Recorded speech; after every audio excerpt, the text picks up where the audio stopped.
exploring the culture, the adventure, and the impact of martial arts. That's what we do at Kung Fu Podcast. I'm your host, Sifu, T.W. Smith.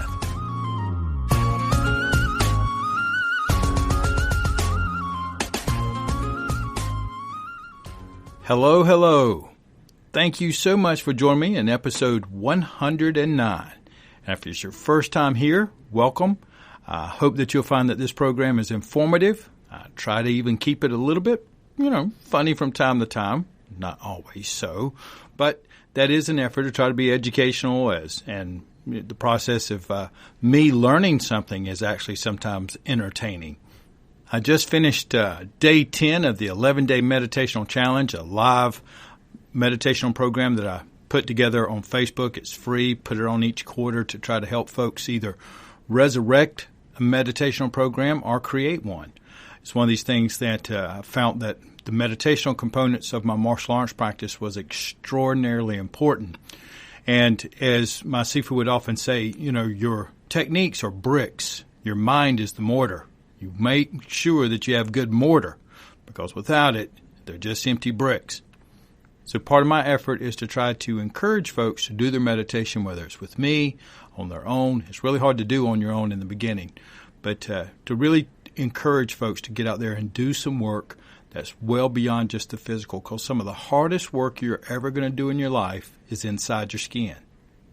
This past week, a listener wrote in and left an iTunes review. And as always, I appreciate each and every one of you who have gone over to Stitcher, iTunes, or any of the platforms that you listen to the podcast and send me some sort of review or send me some sort of feedback. It really helps me. And this listener wrote, quote, "The candor of T.W. Smith on his approach to Kung Fu, his fearlessness in pronunciation of Chinese words and names. The interviews have depth and are amazing. Sifu Smith is able to draw out these teachers and get to the meat of their practice quickly. I appreciate that Sifu Smith doesn't gloss over details, is gritty, and has the heart, mind to get real pictures of what it is like to study with various masters and the nature of the transmissions. This podcast is a gem and invaluable to the culture of understanding the migration of Chinese martial arts to the West. Kudos to you, Sifu Smith." Well, thank you very much. And you can be rest assured that I'm going to be plucking out a couple of those sentences and using those as quotes to put up on our Facebook and our Twitter accounts. One of the things, as you were saying that, reminded me of a quote from Winston Churchill, particularly the areas about my fearlessness in trying to pronunciate Chinese words and names, because in some cases I'm stepping on people's toes. And I've tried to share this before because I've been told on many occasions and have witnessed it on many occasions that you can have a group of 15, 20 Chinese people in the same room, and in a lot of cases half of them can't understand each other. Dialects are extremely different, not to mention other things. So, pursuing this sense of perfection is not always something that's even reasonable. But to try to do it respectfully, and I do that, but plus I have that Carolinian accent, and it's never easy to get the Chinese tone from a Carolinian accent. But one time Winston Churchill wrote, "You will never reach your destination if you stop and throw stones at every dog that barks." Well, some of the things that I do does generate, let's say, a barking dog, somebody who just doesn't like it, doesn't even like that I'm around that area. And I've just had to learn, and I learned some of this from Iain because he's extremely inspiring to me as far as his work goes.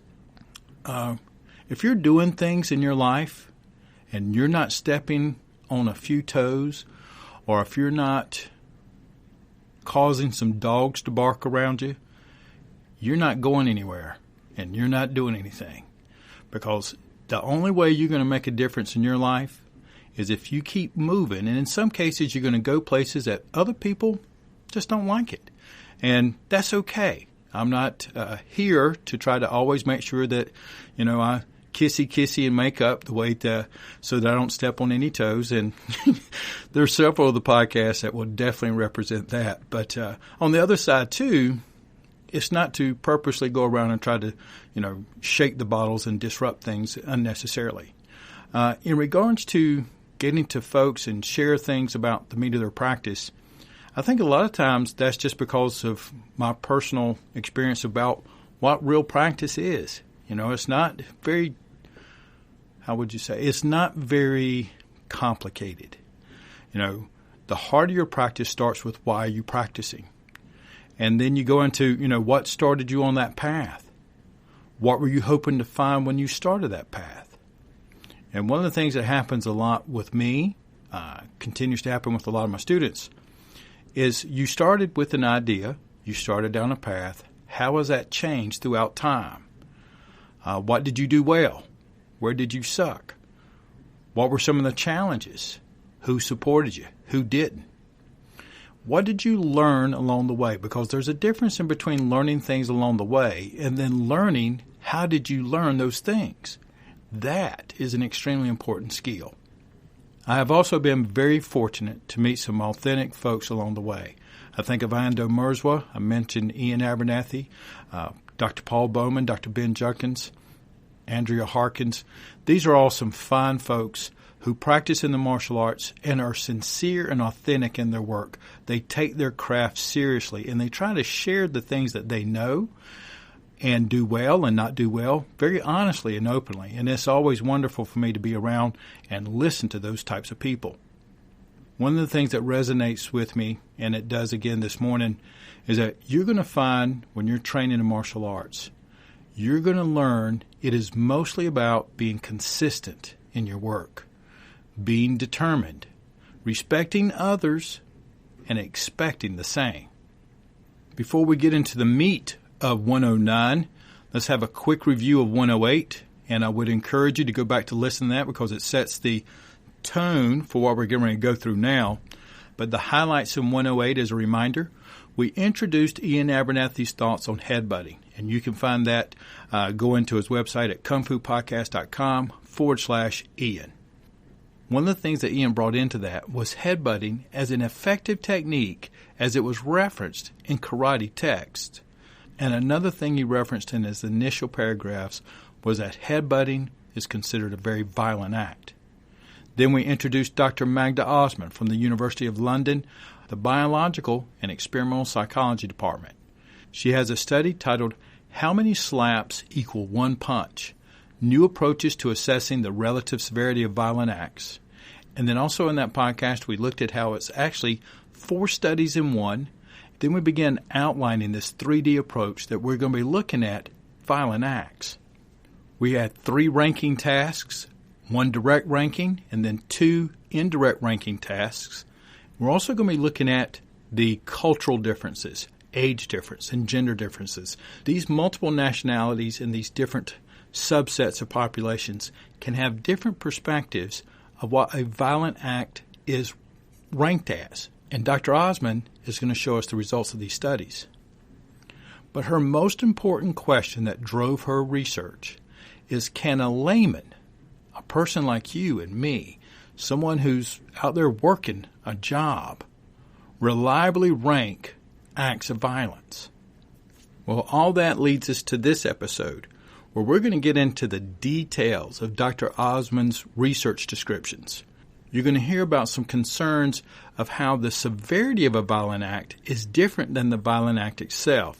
And if the tools of which you're trying to use to rank these things doesn't consider it, you can have some severe consequences on your results. I'm going to take you through some details of the 3 ranking tasks. Then you're going to have some hypotheses, and there's going to be multiple hypotheses about what is she expecting based on the research she has.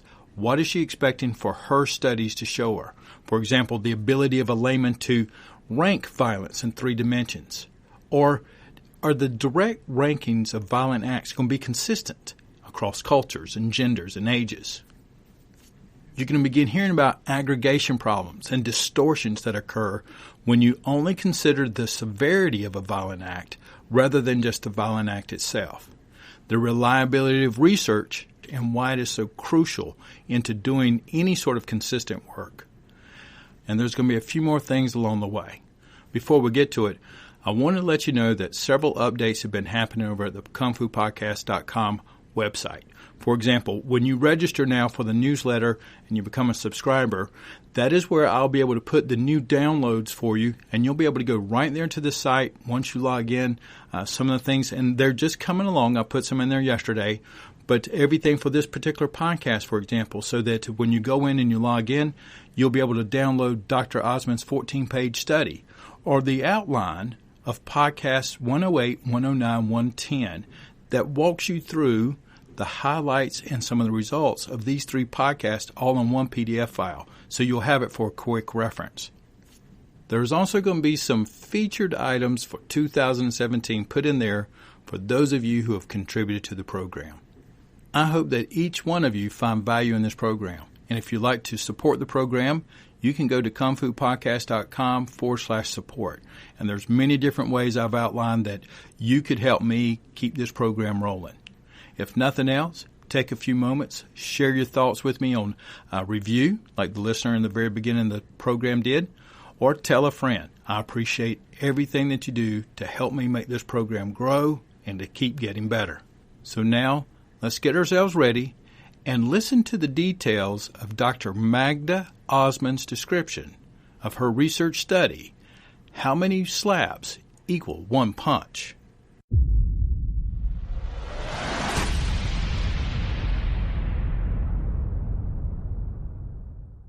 In Dr. Osmond's descriptions of her study, she says, quote, "In the present set of 4 studies, we consider the very basic issue of whether in fact people have reliable intuitive conceptions of how to rank violent acts according to their severity.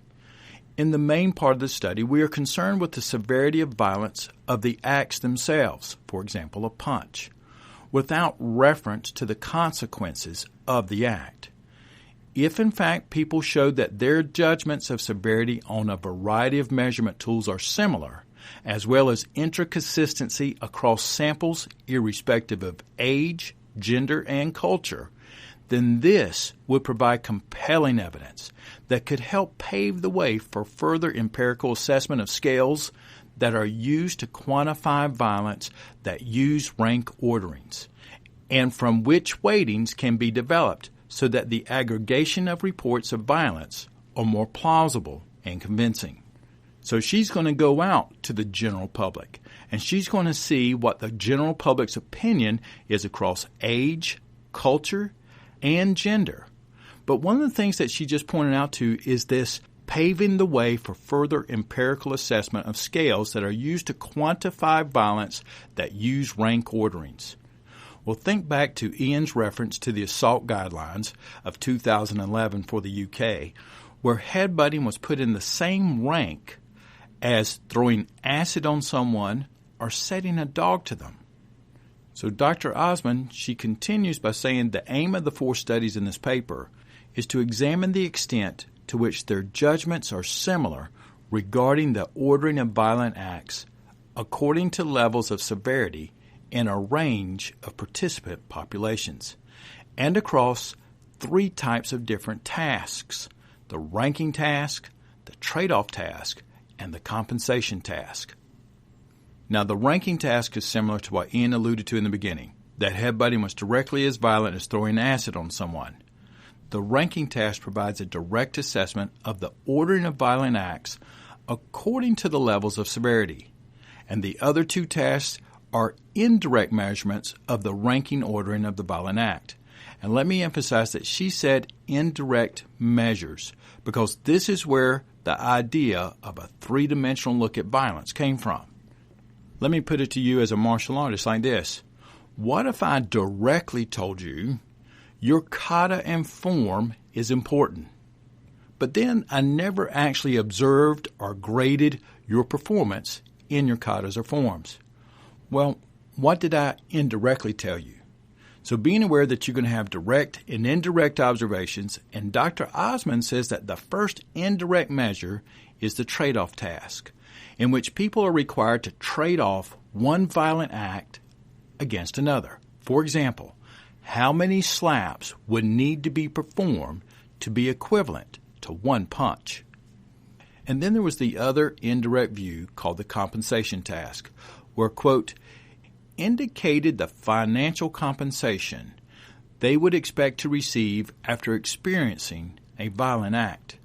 This is commonly referred to as willingness to pay measures, which are employed in studies examining the severity of violent acts." End quote. So the financial view considers the fact that if two acts are considered violent of equal measure by rank, or even by the legal system, but you expect higher financial compensation for one over the other, then they're not really equal, are they? Dr. Osmond continues by saying, quote, "Trade-off type tasks are also used to assess the relative severity of violent acts in which one violent act is judged against another violent act. In addition, we had the opportunity to examine the judgments and decisions from different samples, predominantly the UK, Bosnia, and Austrian, providing us with the possibility of investigating the extent to which judgments regarding the severity of violent acts were consistent across nationalities." End quote. So based on their original researcher, Dr. Osmond and her team developed the pilot studies and the purposes and hypotheses for their study. This is one of my favorite parts of doing research, is the educated guess, as they would like to say. And she says, quote, "The overall research purpose is to assess the extent to which lay people's responses to different judgment tasks align to reveal reliable, underlying rank orderings of violent acts by their level of severity. Here is hypothesis 1, that based on previous works, the rank of violent acts from low to high severity will follow this order: spit, slap, kick, punch, threaten with a knife, headbutt, choke, or stab. For the indirect rankings, the questions of how many slaps would need to be performed to be equivalent to, for example, one punch, leads us to hypothesis 2, which says trade-offs made between different violent acts will correspond with the same order of severity of violent acts as revealed in explicit rank ordering tasks on the same violent acts.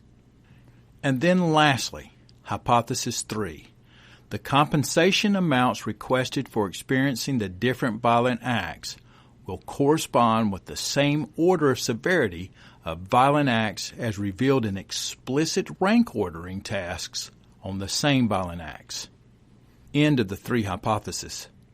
Now, as a reminder, all of these are also going to have an intra-study of looking at gender, age, and cultural variables that are also going to explain the same things you just heard about. These are the hypotheses. We're actually going to see what she finds in this research and how we as martial artists want to use it. But Dr. Osmond writes in her introduction, in order to convincingly or plausibly say that the overall level of violence in a population has decreased or increased, a measure of total violence needs to do the following. It should differentiate violent acts such as assault, rape, and homicide according to their levels of violence, and this requires a ranking of acts according to their levels of severity. In other words, not all violent acts are equally violent. So when the total number of violent acts are aggregated so that the rates of violence can be tracked from one time period to another, the aggregation needs to take into account the differences in the severity of the acts. So this is in line with Iain's point in the beginning that not all violent acts are equally violent. But now Dr. Osmond is going to describe what this means to systems and the people that monitor these types of data. She says, quote, currently, many measures of violence do not adopt a measurement system like the one described. And the consequence of this is that distortions arise in the aggregation of violent acts.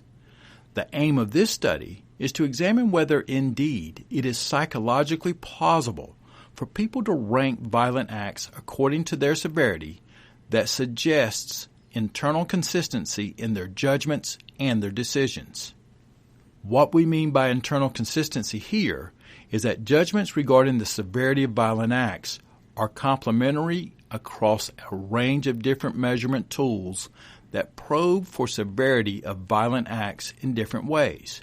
So, for example, rank ordering of violent acts, trade-offs, monetary compensation requests. Such evidence would provide important insights for any measurement tool that aims to accurately capture an aggregate rate of violence, end quote. In these next couple of paragraphs, Dr. Osmond is going to reference the World Health Organization and the Center for Disease Control, to which she says they have their own perspectives on violent acts, such as headbutting. In the introduction research, it refers to other forms of violence, such as psychological violence, self-violence that can lead to suicide. Dr. Osmond says, quote, physical or psychological violence admits many different levels, and it is conceivable that a violent act with a weapon may be less violent than one committed with the bare hands, end quote. She continues by referencing the Global Peace Index and other measurement index along the way, and finally she says, quote, in the present study, we make no assumptions about indexes or their form, unlike the linear form presumed for the Global Peace Index. Furthermore, it is not clear what constitutes relevant expertise and how expert judgments of the weights of violent acts converge with lay people, and so this remains an empirical matter, end quote. So this is the part where it supports the ideas that things could be one way on paper, but when you get to us laymen, how we feel about what's on that paper can be a lot different than what others who put it on the paper actually wanted it to be presented by. So people like you and I may look at certain acts and say, yep, that was very violent, or maybe not. And whether this is something that we do privately or publicly, it can sometimes show itself in a place such as a courtroom. In Dr. Osmond's research essay, there's a reference to a law enforcement problem, and when trying to determine violent behavior inside of two separate prisons, where a total number of violent acts are recorded, but without consistency on discerning degrees of violence, other problems are going to arise. And she writes, quote, any policy intervention designed to target apparent rising rates of violence is likely to be problematic if the central concern is violence increasing? If the different violent acts are not systematically distinguished by their different levels of violence, then the question may not be answered convincingly, end quote. Dr. Osmond reports that there are over 77,140 published social science research essays from 1950 to 2016 on the subject of violent behavior at the Web of Science. There is a list of research studies and organizations referenced, and she makes this comment about the results: that the quantification of violence continues to be a real challenge in research. The methodologies need to be more refined, and sums it up by saying the reliability of the assumed levels of violence is not sufficiently high enough across studies. Moreover, these issues were raised by the authors themselves on the tools. So let me take a moment here, because this is where I see the gap. We have the scholastic researchers that are digging and putting things into a test and spreadsheets and running through the statistical data. And they have tools that they use to collect and monitor and then interpret this data, which we've talked about before, like with Dr. Ben Junkins with the 3 level of analysis techniques. But they haven't been as reliable in detecting and ranking violence as they needed to be, or at least according to the research level. And one thing about clinical research, reliability and unreliability is a massively big deal. In many instances, you're better off as a researcher having a tool that reliably measures the wrong thing as compared to having something that is supposed to measure the right thing, but it does so unreliably. Now, while I worked in the research labs, the saying was, it is better to be consistently incorrect than it is to be inconsistently correct, because being reliable was a massive priority in the research studies. And according to Dr. Osmond, when it comes to evaluating degrees of violence from numerous studies, Reliability didn't pass the statistical thresholds that she was looking for, and hence the reason for her entire study and essay. And just to make the point of how deep Dr. Osmond's research is, all 4 of her studies could have stood by themselves. But they took the time to collect and analyze it all in one project. We're also going to have to consider context. So let's say a 29-year-old, 5'7", 145-pound man walks up, pulls a knife, and takes a go at you. You were able to divert the attack and punch him in the face, busting his nose, and maybe, hopefully, knocked him out. Now, as martial artists, are we good? Now, it seems pretty straightforward. I don't have a problem with it. The degree of violence was appropriate. But what if it was a 29-year-old, 5'7", 145-pound woman that did the same thing, and you laid her out? Blood all over her face. Is it still as straightforward? In my mind, yes it is, because I don't differentiate threat by gender, particularly when it comes to the use of weapons in my responses. But now, you may be different, or you may hesitate for a moment in passing the same judgment on the degree of violence, and I'm sure some of you will. And I'm not saying that you're wrong or right based on your perspective. What I'm just saying is there might be some unreliability there on the interpretation of violence if it was exercised on a particular gender. And that unreliability exists in all of us. Are we unreliable to judge a violent act if gender or age is put into it? In Dr. Osmond's index, it says that they have selected 8 main violent acts that were featured in several studies. She states that some of these assessments differentiate between the slap, kick, and punch, and some do not. And some of these studies classify them into one broad category, whereas violent acts such as choking and threatening with a knife are treated as separate items in many of these tool assessments. In addition, items referring to physical assaults often include stabbing and using blunt objects to create injury in a single category.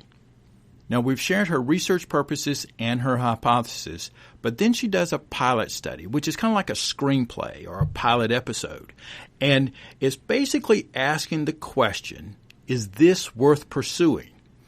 And in her pilot study, she writes, quote, "The participants were asked how many slaps would be required to be equivalent to X, where X was equal to spitting, kicking, punching, headbutting, threatening with a knife, choke, or stab.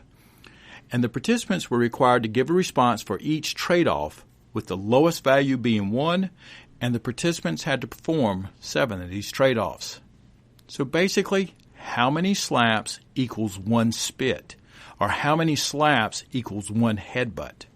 Each trade-off was performed separately on a screen for each pairing, and the order presentation was randomized for each participant. So they did a randomized pilot study to see whether or not this was going to be worth pursuing and if their hypotheses need to be adjusted. And this is where we're going to put a bookmark in the 3-dimensional ranking of violence.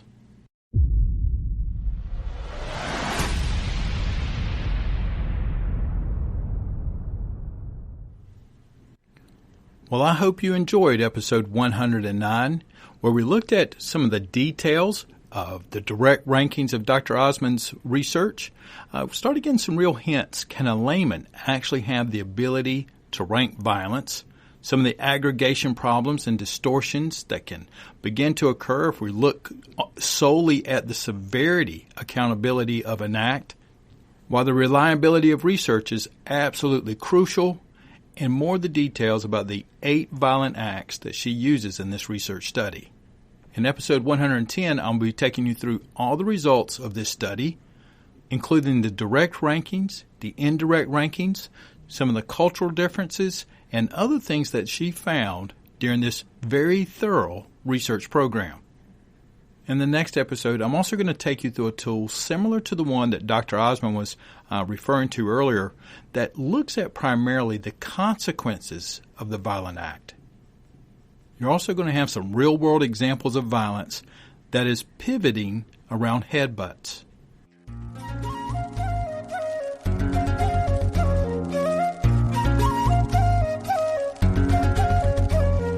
Exploring the culture, the adventure, and the impact of martial arts. Thank you so much for joining me today in episode 109, where I got in this morning to do this recording and got it out in the same day. It was just one of the tougher days as far as getting a podcast in with the bad weather we've had in North Carolina. But I do appreciate some of you all checking in on me. And I also hope that you get out there and you get your practice in today. Don't put it off till later. Get out there, have a great workout, and I'll be talking with you again soon.